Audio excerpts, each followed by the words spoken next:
Hola. That's hello in Spanish. Um, yeah, don't mind me. I'm running on a little sleep and have my coffee with me. Okay, anyway, I feel like today's going to be kind of a long video. And yes, I'm probably going to be doing, no, I am going to be doing these weekly. So you'll either enjoy your weekly dose or you'll skip it. Anyway, I think I told everybody that I'd been reading As Is by Aaron Brown, and I've been filling out the journal part of it, which in other books like this I have not done that in the past. So anyways, it's really helpful. You should totally do it if you're doing any self-practice books or techniques like that. Journal it out, write it out. Anyway, one of these that really resonated with me was day 19, Are You an Emotional Eater? And how long have you had these behaviors? So I need to kind of rewind a little bit. As a young girl, no, I didn't have any emotional hang up with eating, and I had less stress.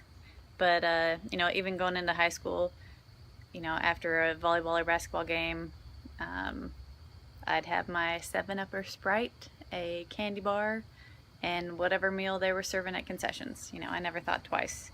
I was always a good eater. I wouldn't always eat vegetables because I was a teenager and I lived and loved Pop-Tarts and toaster strudels. But I'm glad those times have changed. But you know, as I got older and had more stress and allowed myself to care about what others thought, or you know, really allowed others to kind of judge me. And I say allowed others to do so because who cares what other people think, really?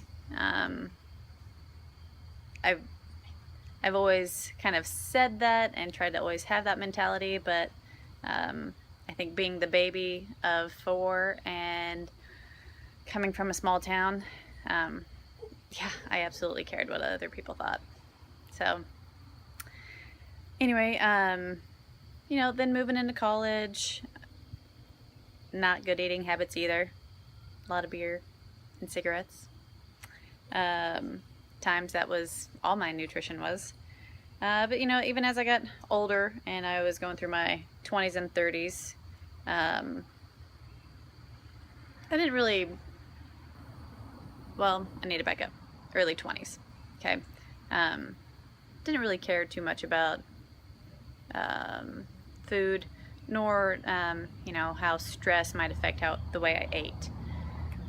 And it wasn't until I really got into fitness that I paid attention to what I ate and how my body felt, and also how it responded to food.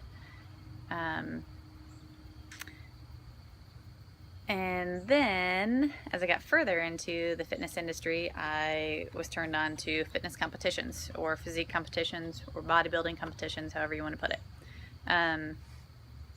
The first one I did was in 2011, and it was, as far as like the nutrition side, pretty easy. Meal prep, you know, the hard part was trying to explain to people what I was doing and also not drinking. And then I took a year off, all of 2012, and then 2013 I did it again. And during 2012 I gained the weight back because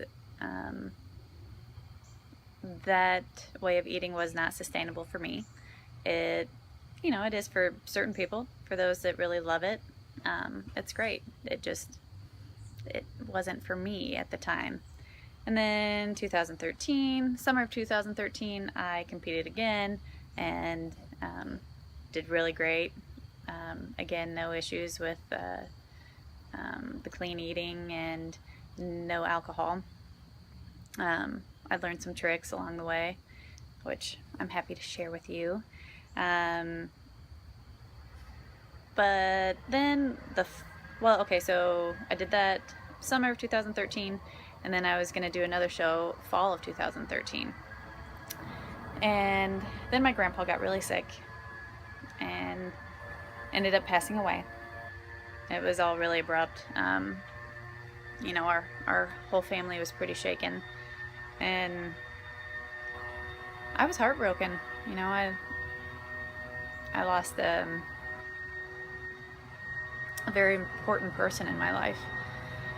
And so I threw in the towel on the fitness competition.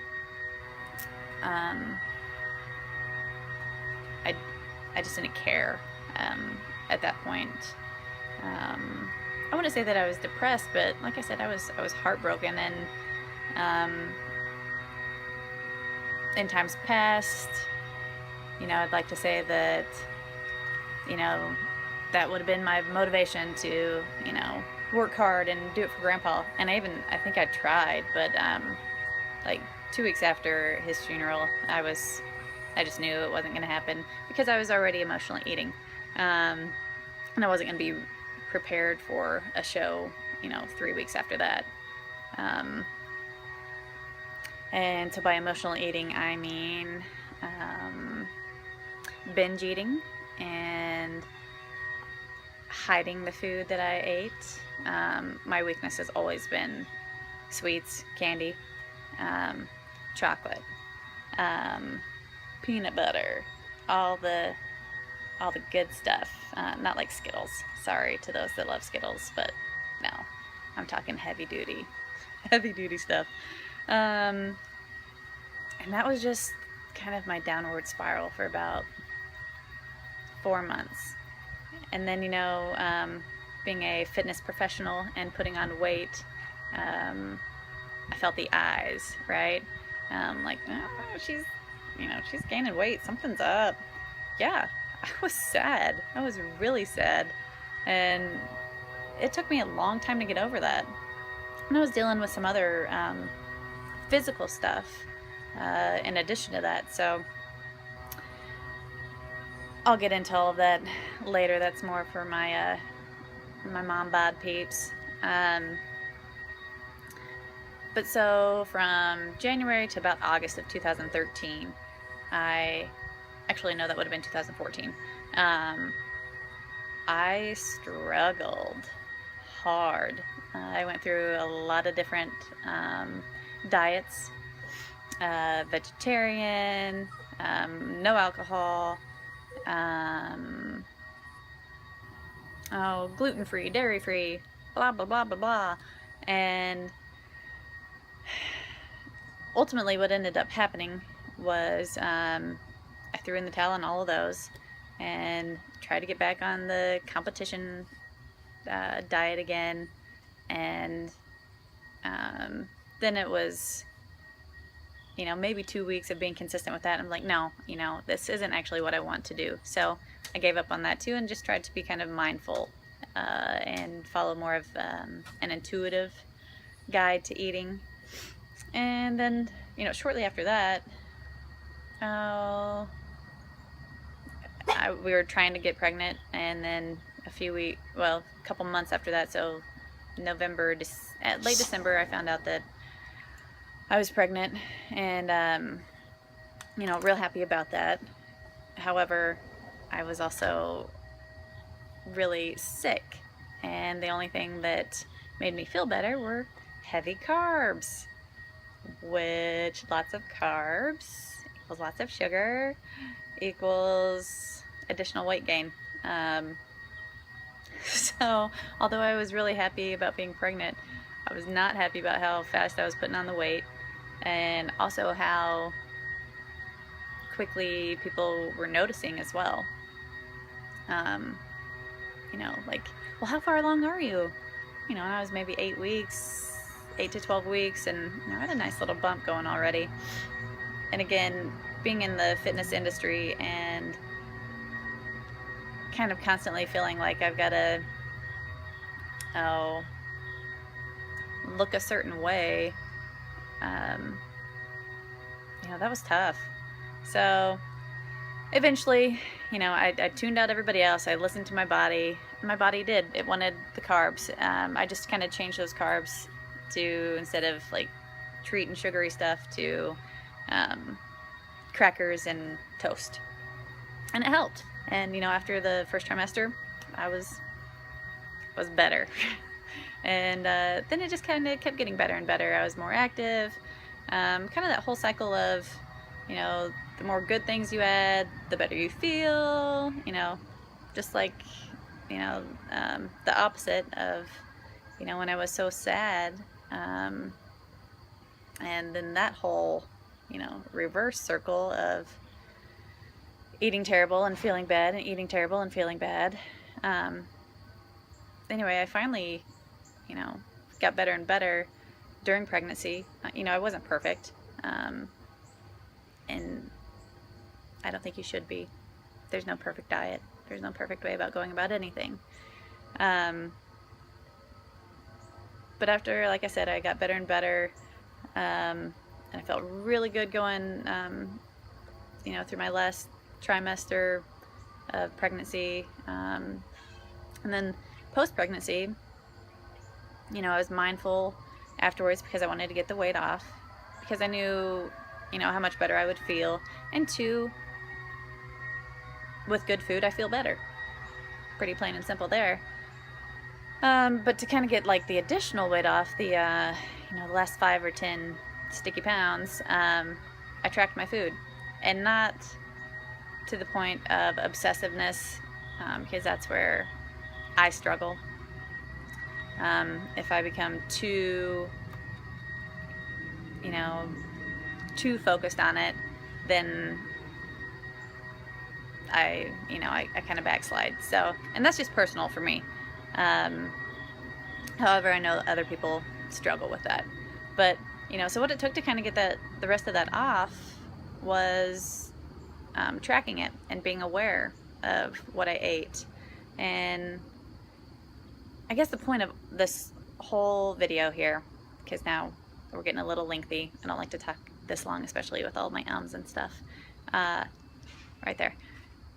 The point is, I'm in a really good place right now. I'm in a really good place with food and my body and body image. And if anybody out there is struggling with this, because I know somebody is, we all do, we all have. Again, the older you get, the more aware you are of your emotions and stress and, how that feels.